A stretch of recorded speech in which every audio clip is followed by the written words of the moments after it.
పొంగులేటి శ్రీనివాసరెడ్డి 9 ఏళ్ల క్రితం వరకు ఎలాంటి రాజకీయ నేపథ్యం లేకుండా నేరుగా ఎంపీగా పోటీ చేసి అప్పటి వరకు రాజకీయాల్లో పాతుకుపోయిన వారిని ఓడించి సంచలనం సృష్టించారు. అసలు ఎవరి పొంగులేటి?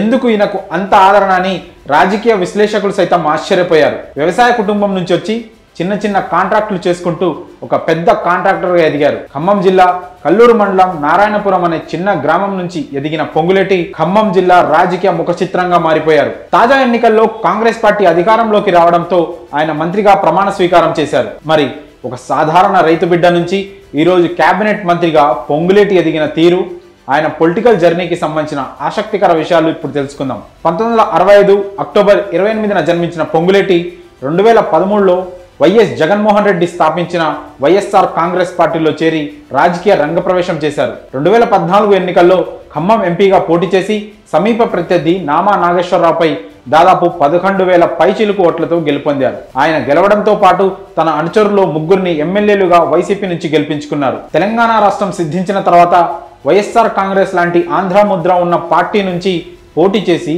ఒక ఎంపీ, ముగ్గురు ఎమ్మెల్యే అభ్యర్థులు గెలవడం రాజకీయంగా సంచలనం సృష్టించింది. కానీ ఆ తర్వాత పొంగులేటితో పాటు వారంతా అప్పటి టీఆర్ఎస్లో చేరిపోయారు. పొంగులేటి పార్టీలోకి వచ్చిన సిట్టింగ్ ఎంపీగా ఉన్న ఆయనకు 2018లో టీఆర్ఎస్ టికెట్ ఇవ్వలేదు. అయినా కూడా ఆయన పార్టీకి విధేయంగానే ఉన్నారు. ఏ పదవి లేకపోయినా ఖమ్మం జిల్లా నుంచి టీఆర్ఎస్కు పెద్ద దిక్కుగానే కొనసాగారు. అయితే 2018 సార్వత్రిక ఎన్నికల్లో పార్టీ అభ్యర్థులకు పొంగులేటి వ్యతిరేకంగా పనిచేశారనే ఆరోపణలు గుప్పుమన్నాయి. అందుకే పొంగులేటిని కేసీఆర్ దూరం పెడుతూ వచ్చారంటూ పుకార్లు వినిపించాయి. అయినా కూడా పొంగులేటి బీఆర్ఎస్లోనే కొనసాగారు. కానీ 2023 ఎన్నికల కంటే ముందు పొంగులేటి సంచలన ప్రకటనలు చేశారు. బీఆర్ఎస్లోనే ఉంటూ కేసీఆర్ ప్రభుత్వంపై విమర్శలు గుప్పించారు. తెలంగాణ సాధన ఆశయాలు నెరవేరడం లేదంటూ బహిరంగంగానే వ్యతిరేక వ్యాఖ్యలు చేశారు. ఇలా పొంగులేటి వర్సెస్ బీఆర్ఎస్ గా కొనసాగిన పోరుకు కేసీఆర్ ముగింపు పలికారు. పార్టీ వ్యతిరేక కార్యకలాపాలకు పాల్పడుతున్నారనే కారణంతో ఆయనను పార్టీ నుంచి సస్పెండ్ చేశారు.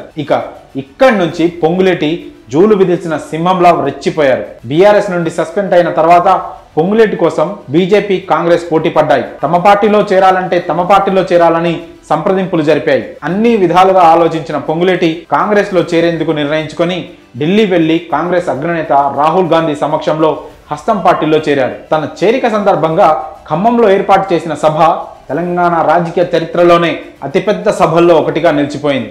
అక్కడి నుంచి పొంగులేటి నేరుగా కేసీఆర్ను టార్గెట్ చేస్తూ చేసిన వ్యాఖ్యలు రాజకీయ వర్గాల్లో ప్రకంపనలు సృష్టించాయి. ఉమ్మడి ఖమ్మం జిల్లాలో ఉన్న 10 సీట్ల నుంచి బీఆర్ఎస్ అభ్యర్థులను అసెంబ్లీ గేటు కూడా తాకనివ్వనంటూ 2 సార్లు ముఖ్యమంత్రిగా చేసిన కేసీఆర్కే సవాలు విసిరారు. ఆ తర్వాత ఆయనపై ఐటీ దాడులు జరిగినా ఎక్కడా వెనక్కి తగ్గలేదు. ఉమ్మడి ఖమ్మం జిల్లాలోనే కాదు, తెలంగాణ వ్యాప్తంగా పొంగులేటి హవా కనిపించేలా చేసుకున్నారు. చెప్పినట్లుగానే పాలేరు నియోజకవర్గంలో బీఆర్ఎస్ సిట్టింగ్ అభ్యర్థిని ఓడించి గెలవడంతో పాటు ఖమ్మం జిల్లాలో కాంగ్రెస్ ను 9 స్థానాల్లో గెలిచేలా చేశారు. భద్రాచలం నుంచి బీఆర్ఎస్ అభ్యర్థి గెలిచినా ఆయన కూడా పొంగులేటి అనుచరుడే అనే టాక్ వినిపిస్తుంది. నేడో రేపో ఆయన కూడా కాంగ్రెస్ లో చేరే సూచనలు కనిపిస్తున్నాయి. అదే జరిగితే ఎన్నికలకు ముందు చేసిన సవాల్ను పొంగులేటి గెలిచినట్టే. 9 ఏళ్ల క్రితం కనీస రాజకీయ నేపథ్యం లేకుండా పొలిటికల్ ఎంట్రీ ఇచ్చిన పొంగులేటికి అతి తక్కువ కాలంలో ఇంత ధైర్యం, తెగువ, ముఖ్యమంత్రి స్థాయి వ్యక్తిని ఎదిరించే మొండితనం ఎలా వచ్చిందనేది ఇప్పటికీ ఎవరికి అంతు చిక్కని ప్రశ్న.